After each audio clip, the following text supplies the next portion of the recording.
All right, so let's talk about this thing called Commedia dell'Arte.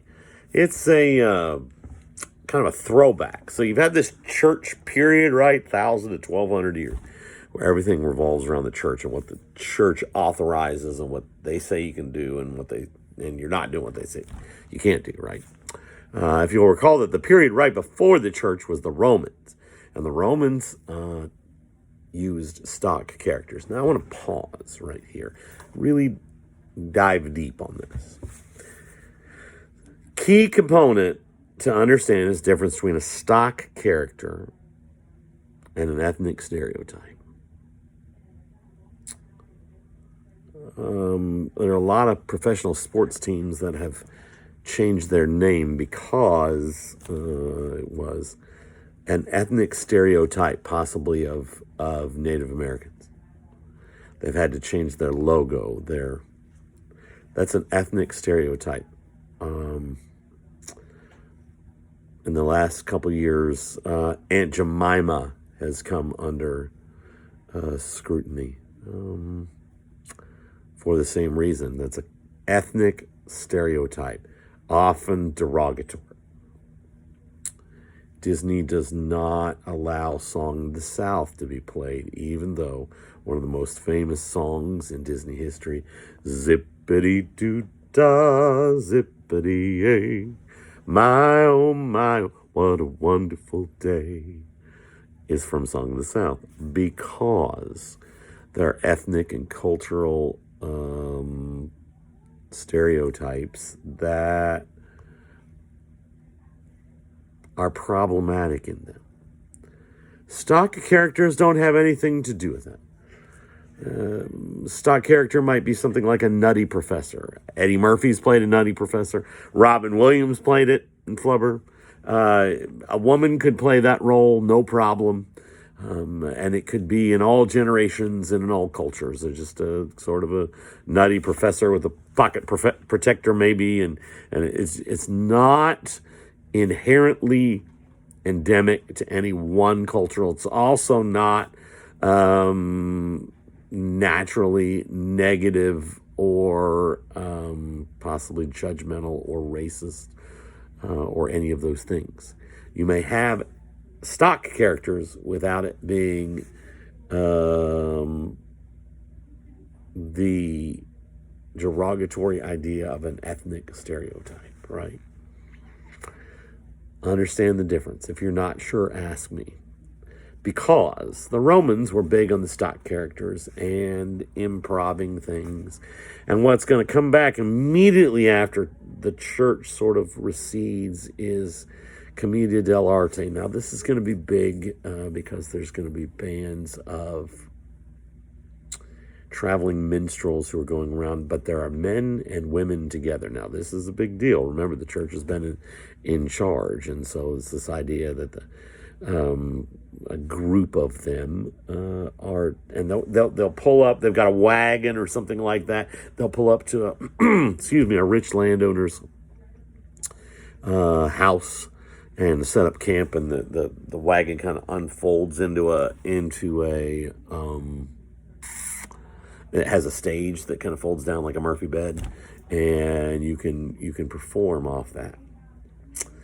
And it could be anything. And so it's a little bit like if you've seen improv comedy, Whose Line Is It Anyway, or something, where they take a theme and then they add a character and then they give them a specific action and then they build on that. And Commedia dell'Arte is kind of like that. They've got these stock characters, and I'm going to go over them in just a moment. Stock characters that they put in different situations. The thing is, when you go up to a wealthy landowner, you can ask them what they like. So if they like comedy, then you can paint it as a comedy. If they like tragedy, you can paint it as a tragedy. If they want both, you can do both. I'm going to show you next week a clip from Tom Stoppard film that I think is emblematic. Actually, I'm going to show you two emblematic of Commedia dell'Arte. And I think it's important because what I'm about to show you this week is, I think more than anything else, where you get situational comedy, whatever sitcom from Friends to The Office to whatever Seinfeld or whatever classic sitcom that you like, is really based on these stock characters, right? Sitcom has very little plot ordinarily. Sometimes you can't even tell if they have a real life going on out there somewhere, but they put them in these situational comedy, that have humor in them. It's a lot of Commedia dell'arte. I think we understand a lot of comedy because of Commedia dell'arte. Now, there's a PowerPoint that I'm going to put with this. And below, you'll get to answer some questions based on this video and that PowerPoint this week.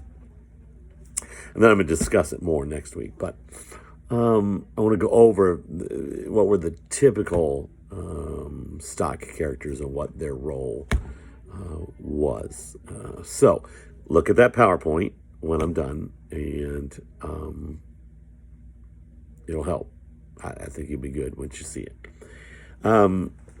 Stock characters in Commedia dell'arte typically had a particular costume that they wore. Most of them wore a mask.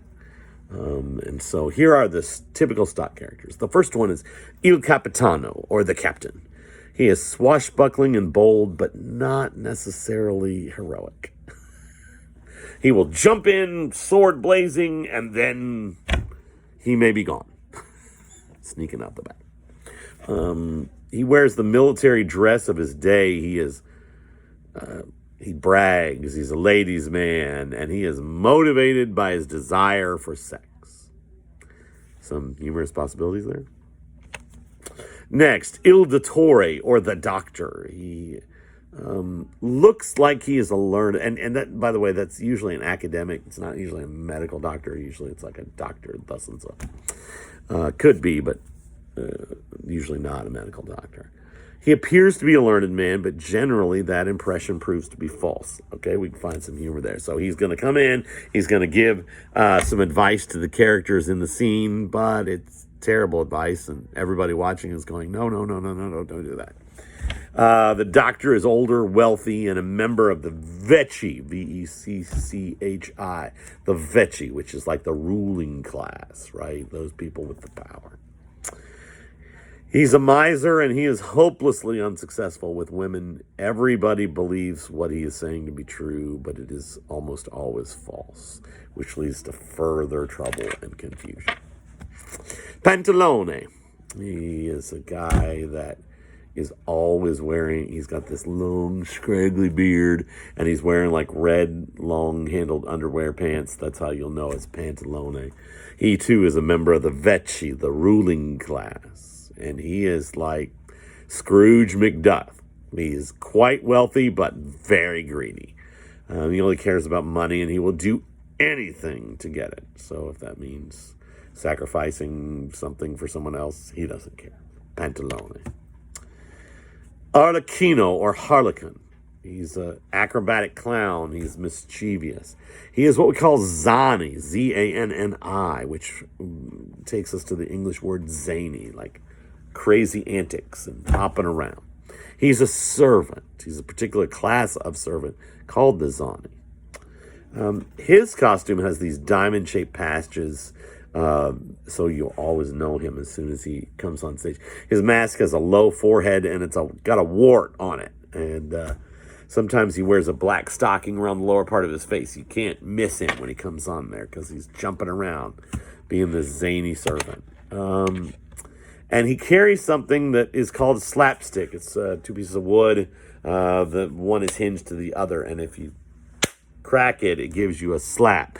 And it is the item from which we get the term slapstick comedy, because he'll come up behind someone and he'll slap this slapstick, and they'll jump, and everybody laughs. Slapstick. Harlequin has a counterpart. Her name is Columbina. She too is a servant and part of this Zani group.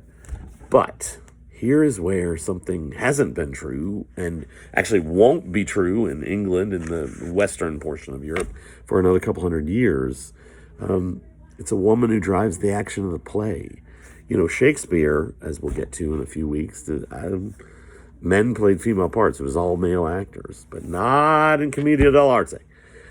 Columbina initiates the plot of the play. She's clever, crafty, untamed, unruly, stubborn, independent. And she's got these colored patches, which are the same as on Harlequin's outfit. So you'll know, like, they're a pair. Brigilla is the merchant, the shopkeeper. He's always out for a way to profit from any given situation, and he will happily lie to save himself.